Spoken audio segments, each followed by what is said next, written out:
watching. This is the first broadcast of the Keepers Fellowship, a Monster of the Week role-playing community. I'm here with two of our founding members. Would you guys like to introduce yourselves? Sure. Hi, my name is Linda.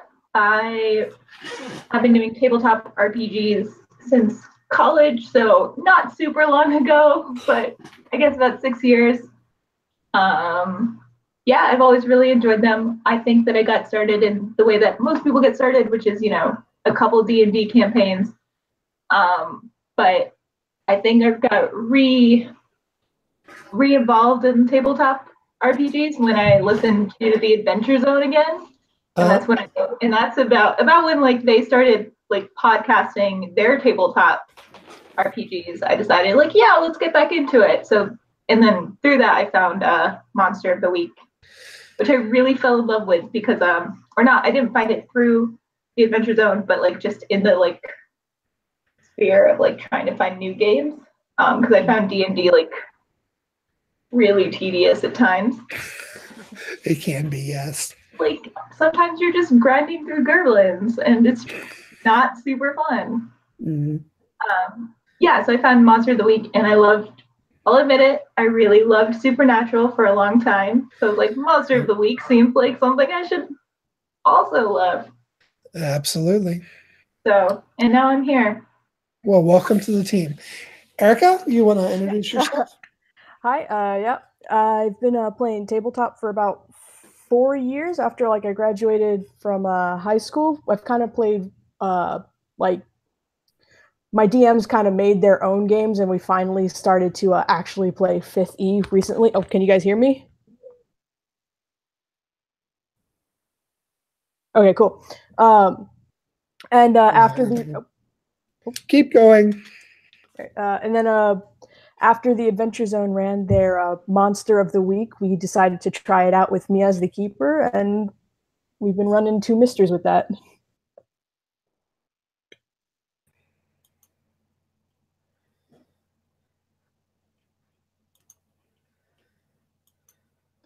Also, sorry for no camera. It wasn't working on my tablet when I tried it, so. Yeah. Okay, can you guys hear me? Now we can. All right, my video and audio all went out on me there for a second. So, well, nope, I think the camera is still out. I think we can do without that for a moment. Can you guys still hear me? Yes. All right, so we will just do without the camera for a minute.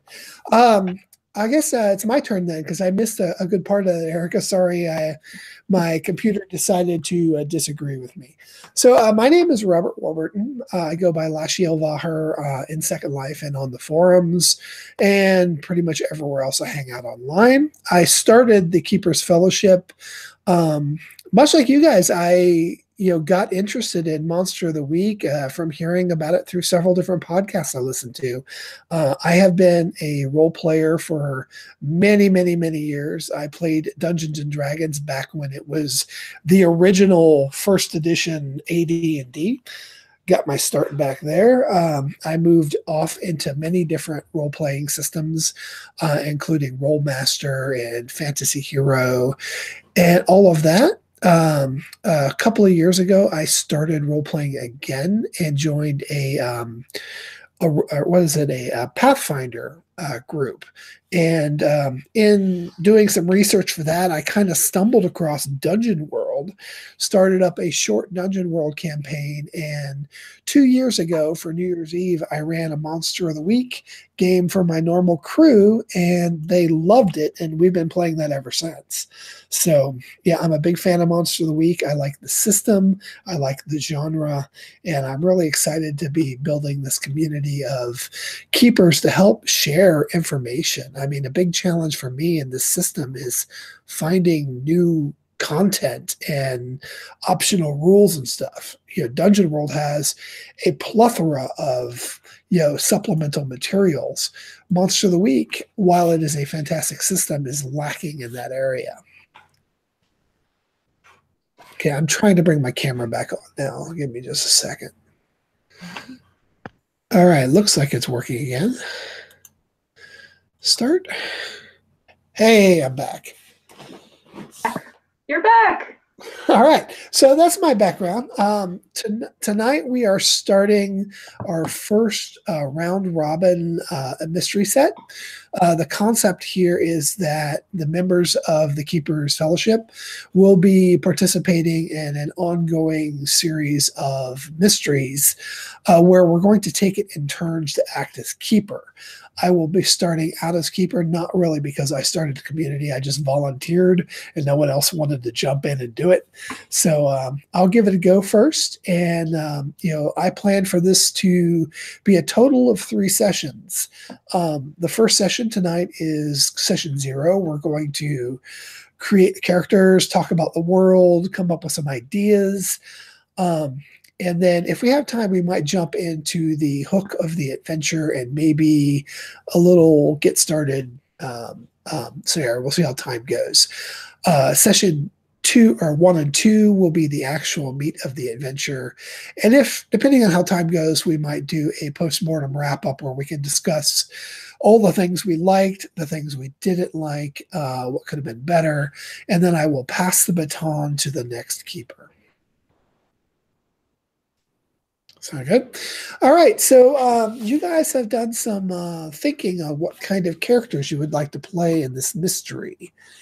Is that true? It is true. Yes. Usually I go for characters that are campier or funnier or lend themselves to comedy, just because those are the kind of characters that I like to watch on screen. For this, I sort of took a middle ground in between a more serious character, but also a character that can sort of be played for laughs at the same time. Do you want me to go more into her? Yeah, why don't you tell us just a little bit about the character, and then we'll, after Erica introduces hers, then we can go back around and talk a little bit more about the playbook and why you chose it. But if you want to give us the gist of your idea, maybe the name and a description and that sort of thing, and we'll pass it on to Erica for a minute. Got it. So my character's name is Poppy Morgenstern. She is a young woman. I imagine her like a college dropout of some sort, possibly a beauty school dropout, just because I think that's kind of funny. She is sort of like a goth witch girl. Like that's just sort of the way that she acts and the way that she dresses, and like her aesthetic is very much in like long flowing clothing that's like gray or black, maybe like one yellow or red thing, but not really a lot of color in her wardrobe. Big combat boots, sometimes like thigh-high combat boots, but you can't see them because they're under like tons and tons, like layers of clothing. But they're there anyway. So she's just kind of a bit of a standoffish character, but earnest and naive at the same time.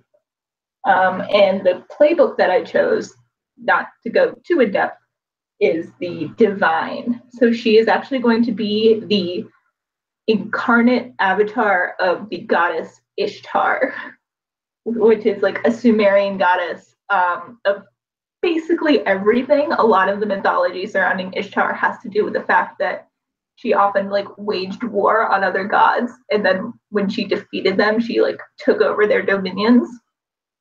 So that's kind of the way that I'm going to be playing this character, because one of the things about the divine is they usually have a goal, and so Poppy's goal is going to be to usher in the end of the world. She's pretty excited for it. Awesome. Yeah. What about your character? Let me see if I can get my camera working real quick. If it was coming up sideways before. Yeah, it's still coming up sideways.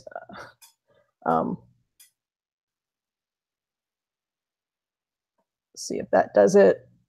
Sorry. keeps coming up off. Yeah. Sorry about that. I picked the spooky playbook. She's kind of I'm thinking like a 20-year-old kind of a con artist type character who sort of lives on the streets and kind of like grungy clothes. She has an amulet, not amulet, I'm sorry, a bracelet on her that is giving her these like hallucinations and these like and are like talking to her, which are causing her to kind of because that's part of the dark side to it, is the hallucinations, paranoia, and poor impulse control. So she's just kind of like going, I'm sorry, I'm bad at this, but yeah, she's kind of just that character.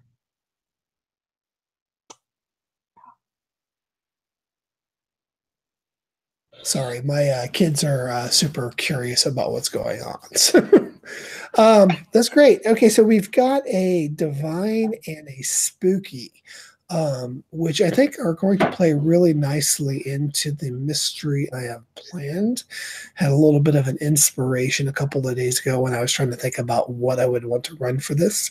I think it's going to fit really nicely. Linda, you're going to be a divine. What it is about the divine playbook that interests you the most? Well, in a lot of my other games, I really like playing tanks, just characters that can go in and just like level a dungeon and come out with like a bruised shoulder or something. And the divine definitely had a lot of moves that I thought were really, really powerful. And I also saw that there were some moves that were also healing moves. And I will admit that like Castiel is probably my favorite character in Supernatural.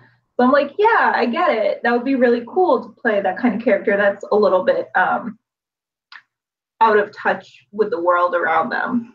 So that's one of the reasons why I chose. That's one of the reasons why I chose the divine. And then Ishtar seemed like a really ancient like massive figure in like Sumerian and Babylonian mythology, and I figured that was far enough removed from what a lot of modern people are worshiping that I wouldn't have to worry about stepping on anyone's toes. And she's literally the god of like everything. She's the god of like war and death and fertility and love and beauty and justice and also like political power. She's all over the place. So I figured that it would be really interesting if I could play a god that had to like restart, like just starting to take over all of these dominions of power. That's sort of how I'm going to try and play Poppy, is learning how to adjust and control and gather these different abilities to her.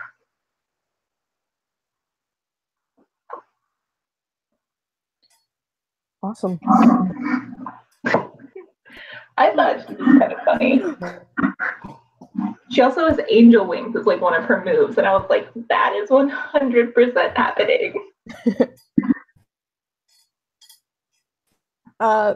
Should I go into mine or? Sure. I picked the spooky. Also, I realized I didn't really say her name. Allison Wright. I picked the spooky class because I usually go like Linda, more bruisery type characters that kind of like go in there and just punch. But I kind of wanted to try a different playbook, something a little bit different than what I usually go with, so I can kind of get a better understanding of like the different moves and like the use magic, which I'm not super sure on how to use in Monster of the Week yet. So I really wanted to get a nice like understanding of that. I also just really love the idea of like a character who has like a demon or like an otherworldly like ghost or something kind of and talking them and kind of influencing them to kind of make their choices and like do things based on that. Well, the spooky is definitely an interesting playbook, and I have to admit I had some issues with use magic when I first jumped into the system too, because it's so kind of open ended and not very. It's like when you come from something like spell law or a Dungeons and Dragons type of thing where you have all of your spells are really detailed out, and then you go into you got a couple of effects and you get to choose what they are. It's pretty cool, but also confusing. So very cool, very cool. I had to shut my camera off. I am having some kind of weird issue with my USB hub, which is, I don't know, it's frying out. It seems like when I turn the camera on, it goes nuts. So I will try to solve that before the first session, which, when do you guys think we should do that? Next week or the week after that? What works for you guys? I'm fine doing it weekly. Wednesdays are pretty open for me. Yeah. And I think that way we can get through more sessions. Obviously, we can get through more sessions quicker, but we can make sure that, like, if someone joins in and they want to play with us, it'll be quicker to, like, get them into a game. I agree with you on that. I am concerned about my own timing. Obviously I have a work, family, and all that sort of thing. Doing weekly may be difficult, but I'll give it a try, especially since I'm just running for 2 or 3 sessions. I could potentially hand it off and then not participate in a couple or what have you if it comes down to that. So, Erica, your thoughts? Wednesdays definitely do work for me. I'm not sure about weekly. I know bi-weekly would work really well for me, but if we do it weekly, I can also do that too. All right. Well, I'll tell you what, since we're just getting started and I am kind of excited to jump in here, let's go ahead and shoot for weekly for at least this first round so we can start building up some episodes and hopefully get some more people interested in our community. And then, if scheduling kind of becomes a problem or whatever, we can adjust. Is that okay? Yeah, that sounds good to me. All right, so let's take a look at our character keeper that we've put together. If you guys, you've already started putting some stuff in there. Yes. All right, so let me take a look at what you got.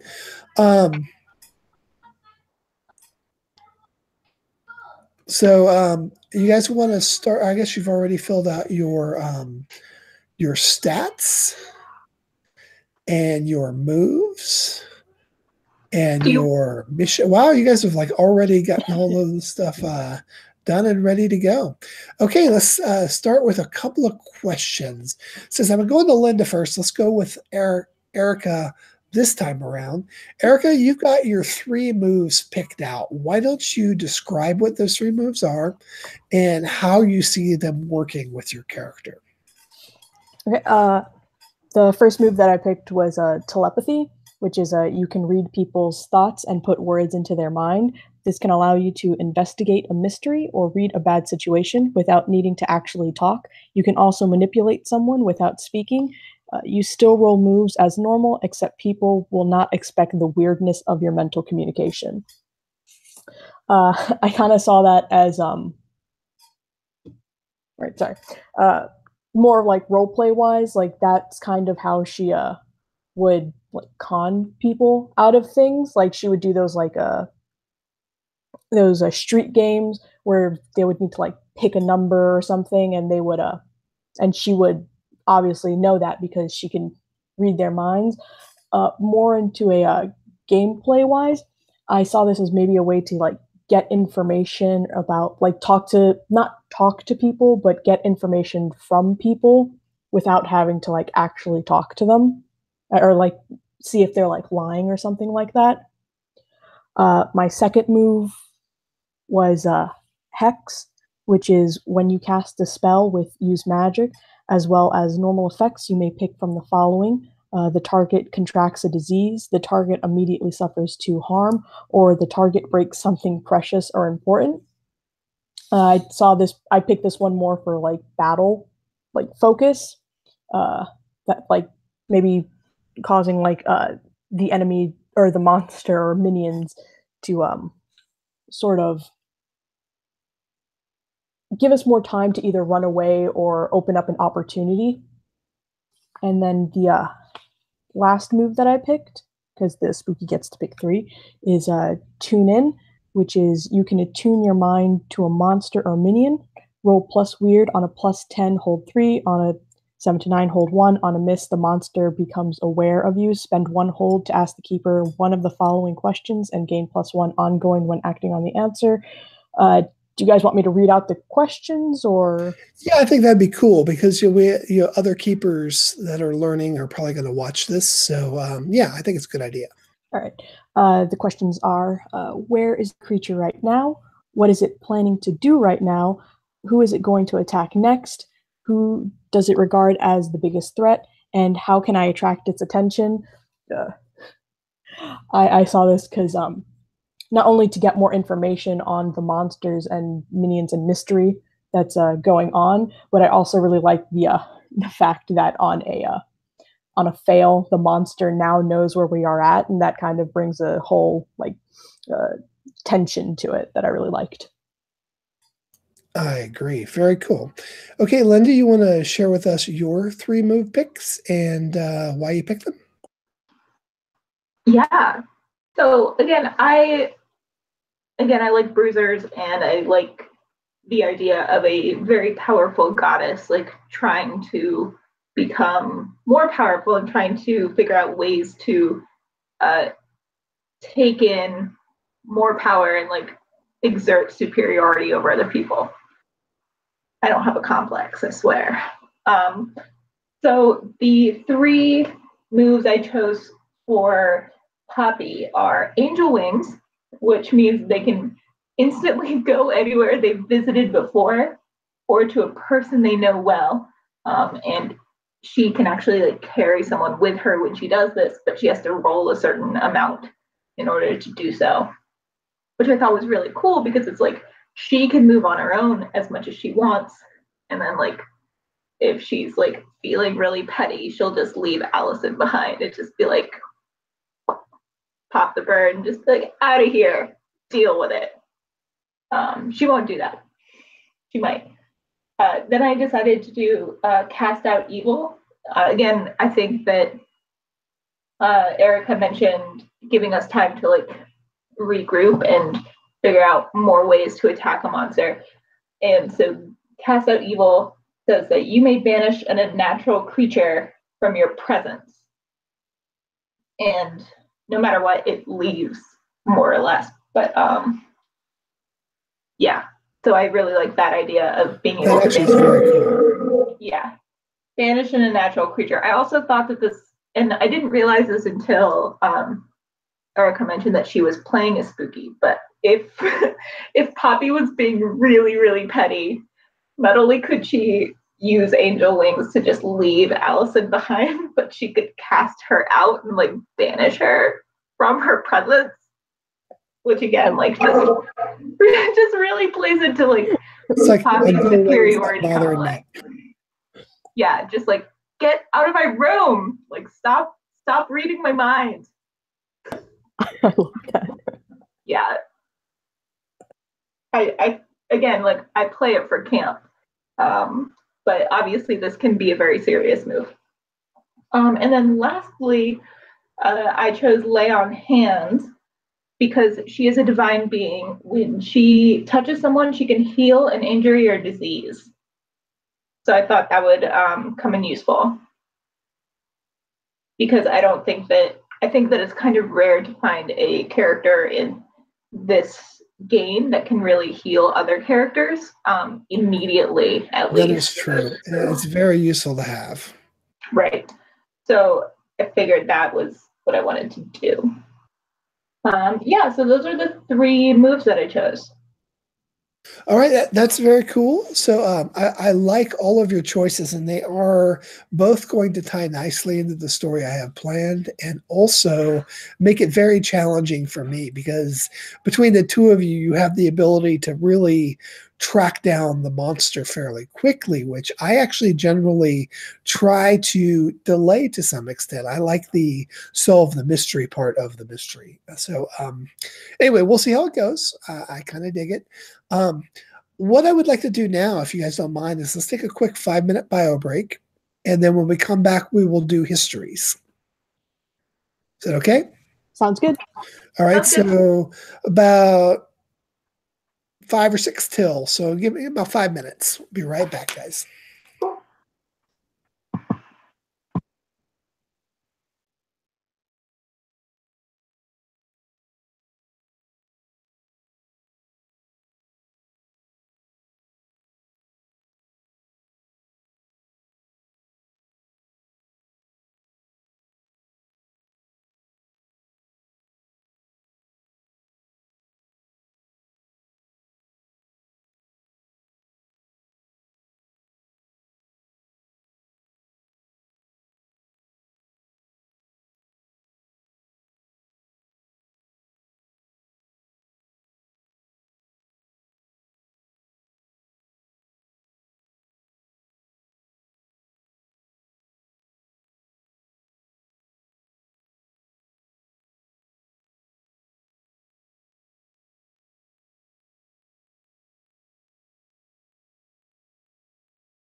I'm back whenever anyone else is.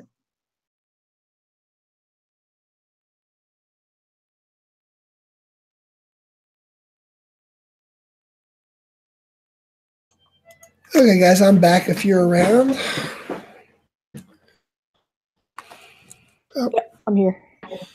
All right. Let's get that camera working real quick. I am probably going to have to cut this a little bit short.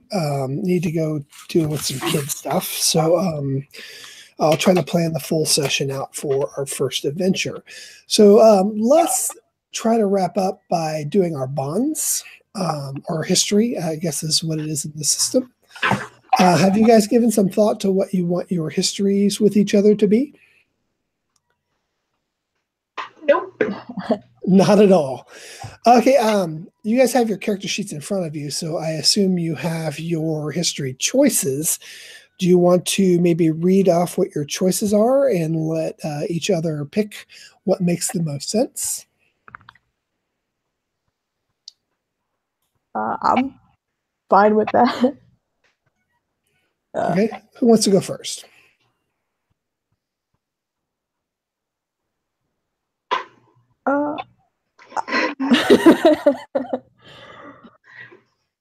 I'll go.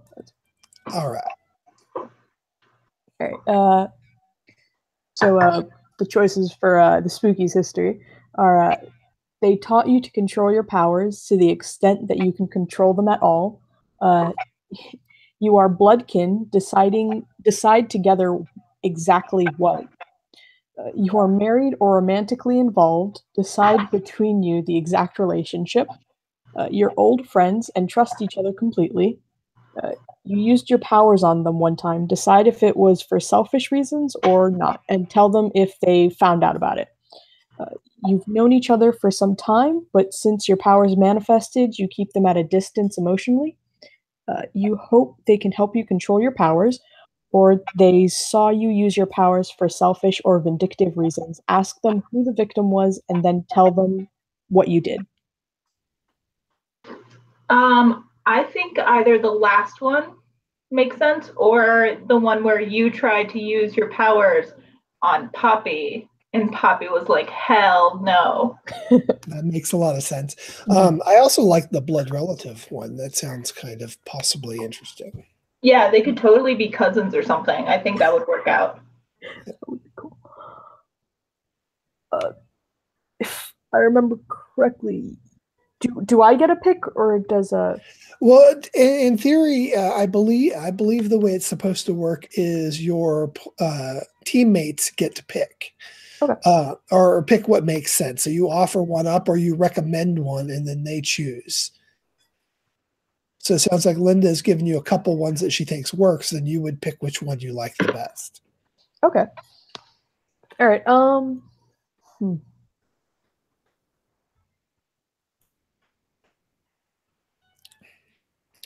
I kind of like the last one. They saw you use your powers for selfish or vindictive reasons. Ask them who the victim was, and then tell them what you did. All right, that's great. So who was the victim? I get to come up with this, right? Yeah, I think you get to come up with this, and then she tells you what it is she did. You choose the victim, she chooses the action. Got it. All right.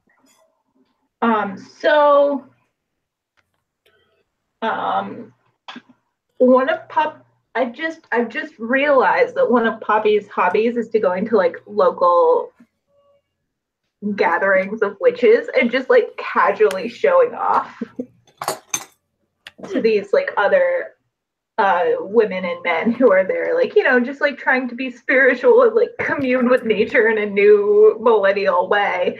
And she's just there like popping off magic, just like right and left, like, yes, I have bestowed my blessings upon you, my loyal followers.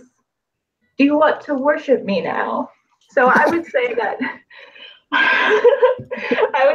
like maybe it was one of those people that Ishtar / Poppy sort of considers like one of her own, like one of the people that she considers to be following her. Okay. Okay, so what did And I gotta remember your names now. Allison. Allison is the character name, right? Yes, that is the character. I actually did not write it down. I thought I did.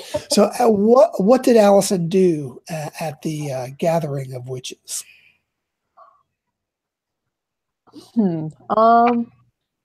Casual witches, hipster witches. Casual witches, hedge witches. I think. Okay. How about what if like one of them when they were like, right? One of them when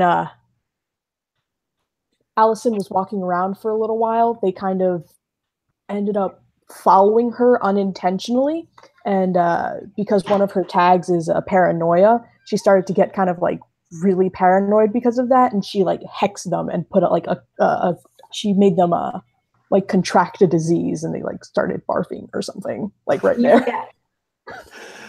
Oh, Poppy's not a fan of that. Poppy would have healed them and then just been like, "What are you doing here? Do you mind? Do you fucking mind?" That's what she would have done. Cool. I like that. Awesome. All right. So I think he might have blanked out, but I can so I'll read out the histories here for the divine, and you can tell me which ones you think would work. Okay. So if you are protecting another hunter as your mission, tell them this. She's not. She's trying to bring about the end of the world. So right. That one doesn't apply. Okay, here's one. They should not be involved in the situation. The prophecies didn't mention them at all.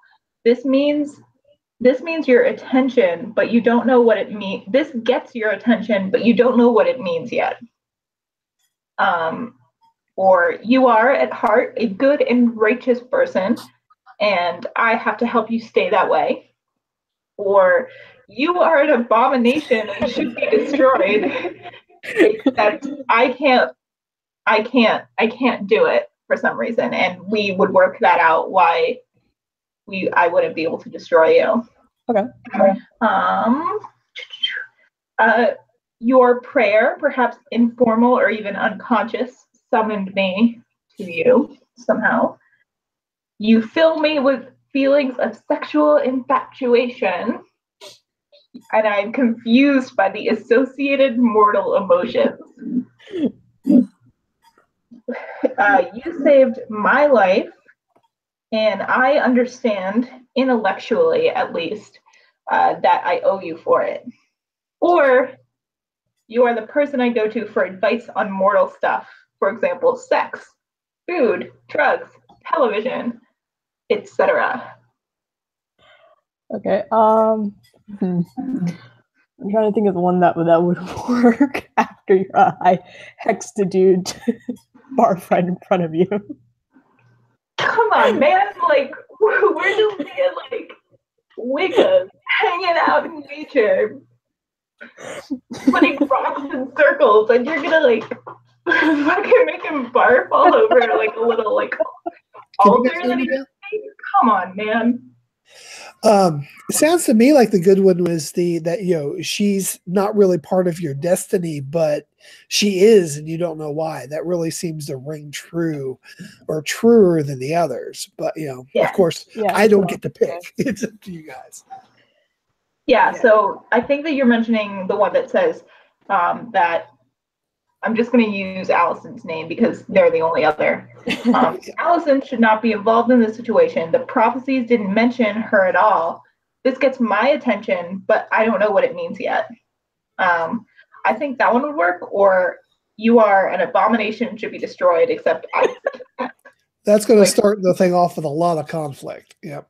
Yeah. And I agree. I think maybe we should do something that gets them sort of bonding, especially since they're the only two hunters on the team.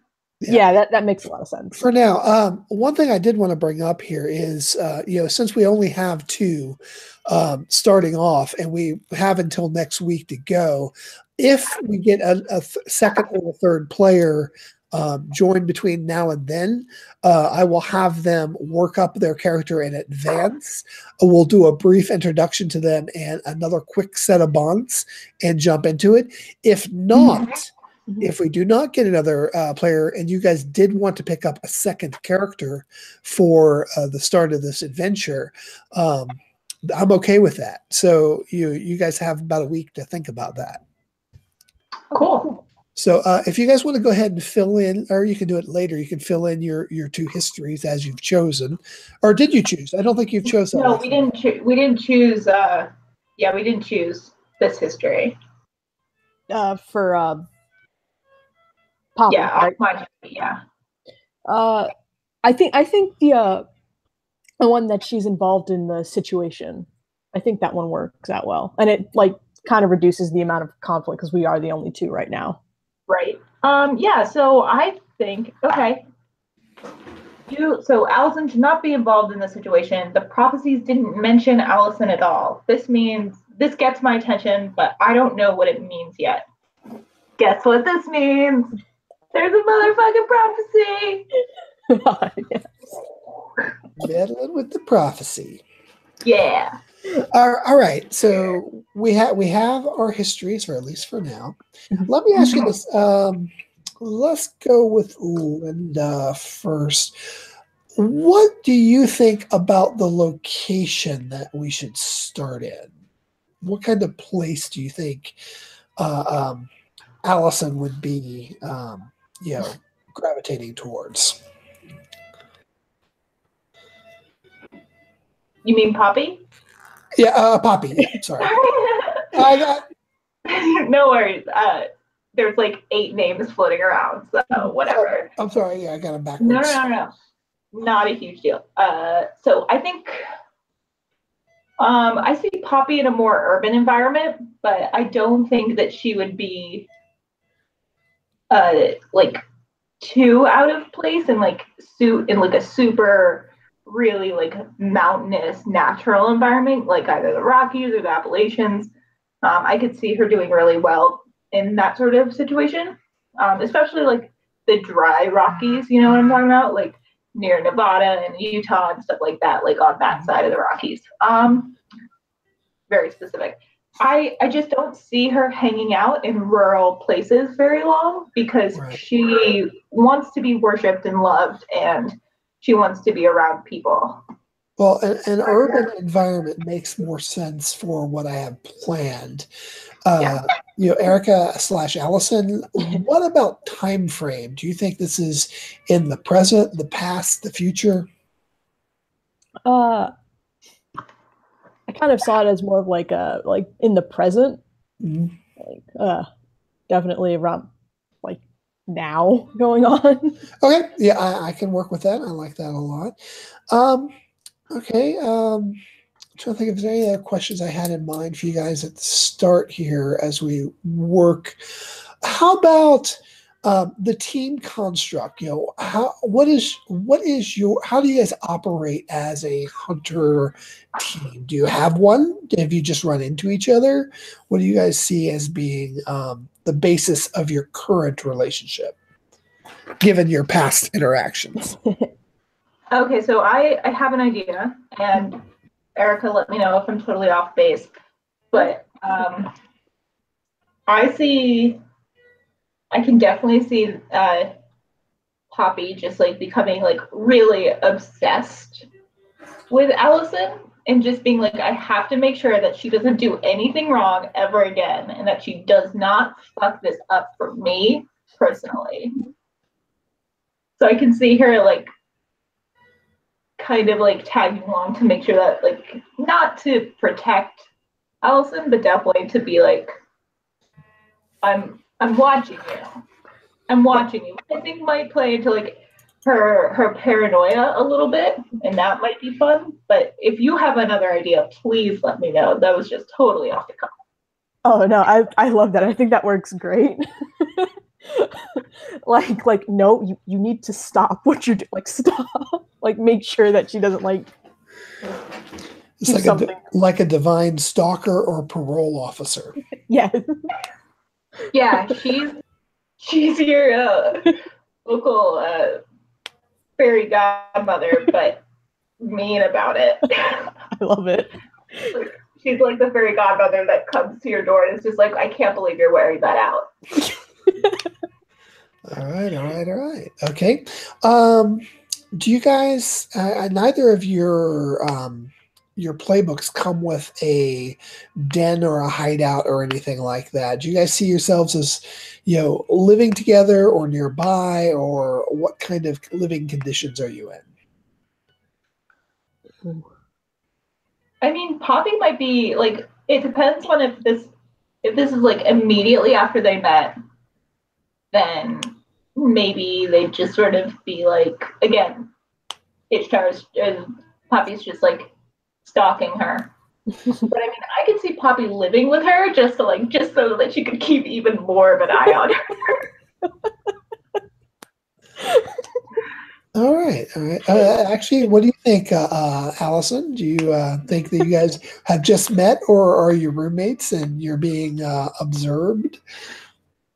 Yeah, I think that works out pretty good. I kind of see Allison as like kind of blowing in from town to town a lot. So maybe she has like a motel room or something that like Poppy just showed up to one day, and she's like, what? Like, I'm not sure if you're real or not, but okay. Because her hallucinations is another one of her dark tags. So it's like one of those long-term, stay hotel room kind of things, right? Extended stay places. So let's, the town you're in. You're in a seaside town, or a city, actually, something like a cross between maybe Chicago and Detroit. It's shiny in some areas. There's a lot of urban blight in others. It's a fairly sprawling city, so there's lots of opportunity for, adventure and stories to be told in the future. And, hopefully, if this mystery goes well, the next keeper could then pick it up and continue in this setting with the same characters, or we could come back to them again when my turn comes back around.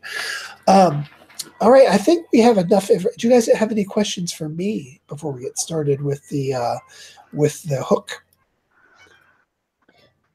I'm good. Yeah, I'm good too.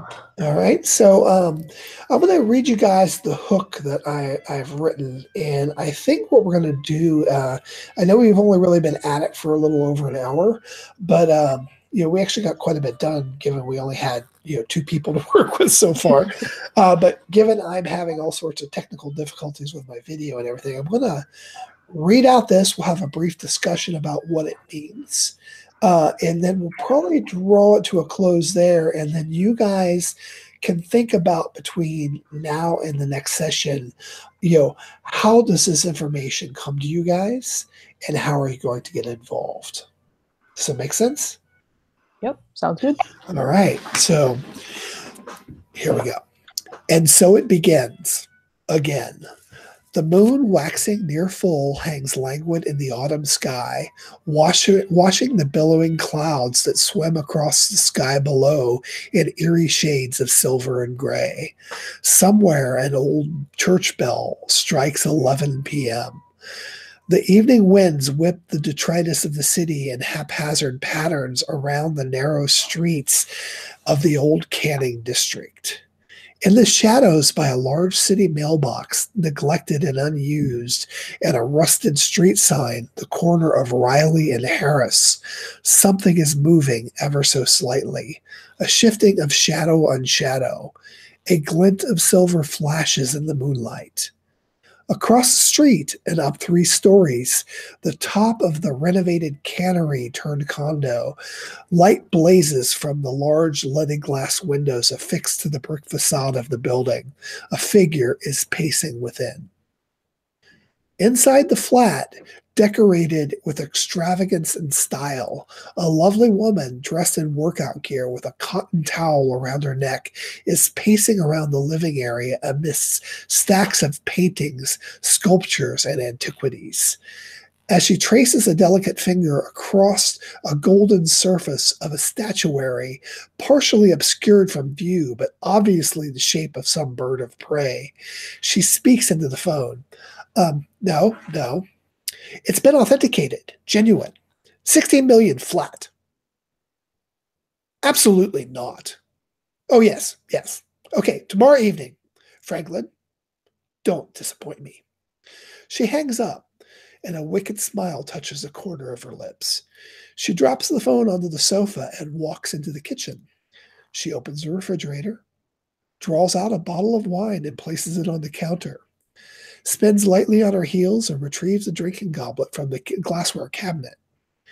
She looks about the tabletop, humming to herself as she walks to the window, opens the drawer, reaches in for the corkscrew, and is suddenly struck in the hands and the arms repeatedly by a large black viper, eyes glistening with malice. She staggers backward, clutching her wrist in shock and terror, turns for the living room, takes 2 strides toward the sofa, falls to her knees, crawls, slumps to the floor. We see her arm reach over the sofa, then fall back to the floor with a soft thud. We hear her ragged breathing slow and stop. We see the asp slither across the room and vanish into the shadows.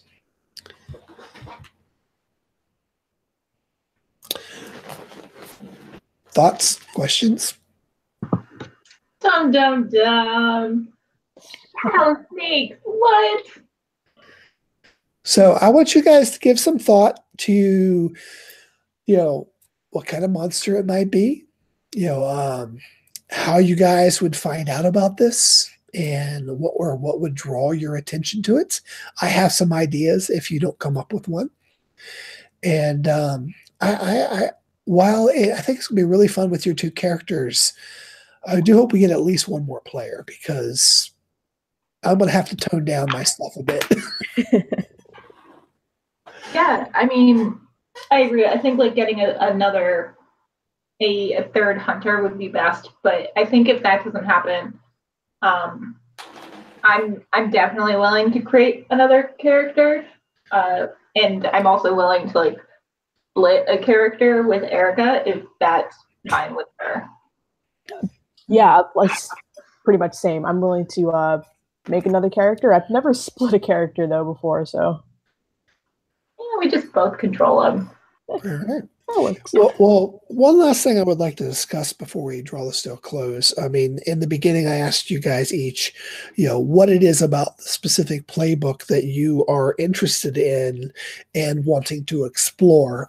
For me, as a keeper in this session, the primary thing that I am experimenting with and wanting to explore, in addition to learning more about your specific playbooks, because I've only worked with the divine and the spooky once briefly each.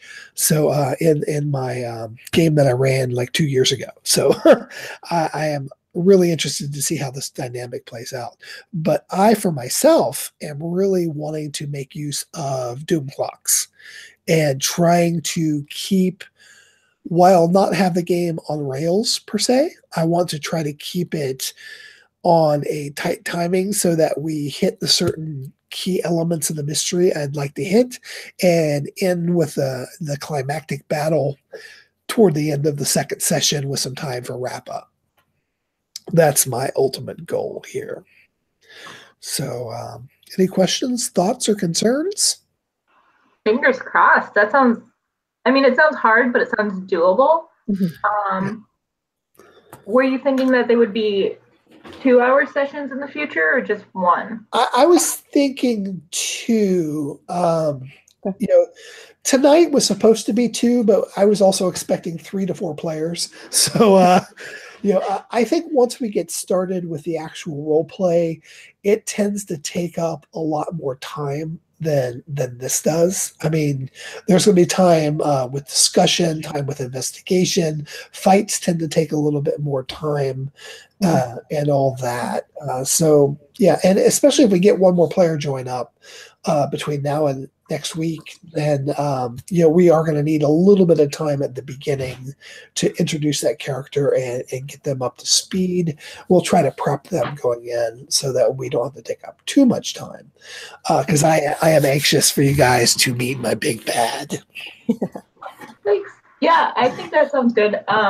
I was expecting 2 hours today. Obviously, I'm not broken up about the fact that we're cutting out early. But yeah, I think 2 hours that's fine for me. And if it goes like a little over or a little under. Yeah, right. I think 2 hours makes a good balance. My in-house game, my face-to-face game that I run it's supposed to be bi-weekly, but it usually ends up being like 2 weeks, and then we're off for a month, and then because everyone's so busy. But we usually run 3 hours, but things that meander all over the place. They might take 6 sessions to complete a single mystery, because they're just having fun, exploring their character dynamics and all that sort of thing. I hopefully this will run much smoother and be much more action packed and entertaining for those who might happen to watch.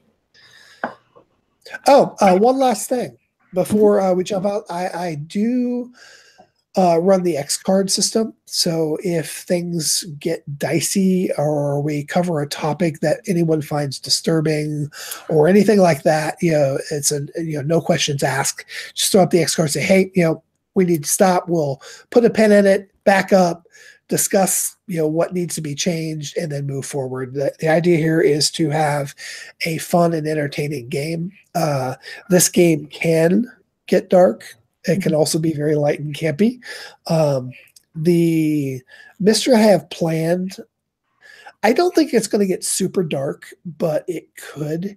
So we'll see how things go. I just want to let you guys know that is there and is on the table. I tend to never myself get shocked or disturbed by things. So I'm not likely to throw one up, but I will definitely honor it if somebody feels uncomfortable with something that happens in the fiction. Fair enough? Awesome. All right. So, and that'll probably be our policy for every game, whether I'm in it or not, for this community. So we want to make sure that everyone's here to have fun, enjoys the story, and we continue to build this community and do some fun stuff together. Sounds good. Yeah. There are only like a few things that I'm just like, let's tell the story without this. But I don't think they'll come up, frankly. So I think there is alternate to the X card. There is the Veil, which is a lighter version of X card. If, like, say there's a scene, for instance, I think it was in a Monster of the Week game once where there was it was a period ghost of an African-American slave, and all of the protagonists were white, and like we did not feel that there was much we could do there that was appropriate. Whether we saved him or harmed him, we were still the bad guys, right? So it was just like let's just fail this. Let's just skip over it as read. So we can do that as well if that comes up. Cool. So yeah, we want to make sure everyone has fun and we keep it cool and keep it light, but tell a compelling story. And if we need to get gritty and everyone's cool with that, we do it. All right. Any other last comments, parting thoughts? I'm really excited to see how Poppy and Allison play out, because I think Allison's just going to be very, very different than what the kind of people that Poppy's used to hanging around. I'm interested too, and a little nervous, because you two as players seem very bubbly, light, and nice, but your characters, I can just see so much potential for drama between them. It's like I might not need the monster to come and kick your butts. You know, you might do each other with no problem. All right, ladies. Well, you guys have a wonderful night, and I'll see you next week. We will try to start promptly at 9. I will try to have my USB situation fixed. We will plan for 2 hours. Sounds good. All right, guys. Have a good Bye, one. guys. Bye-bye.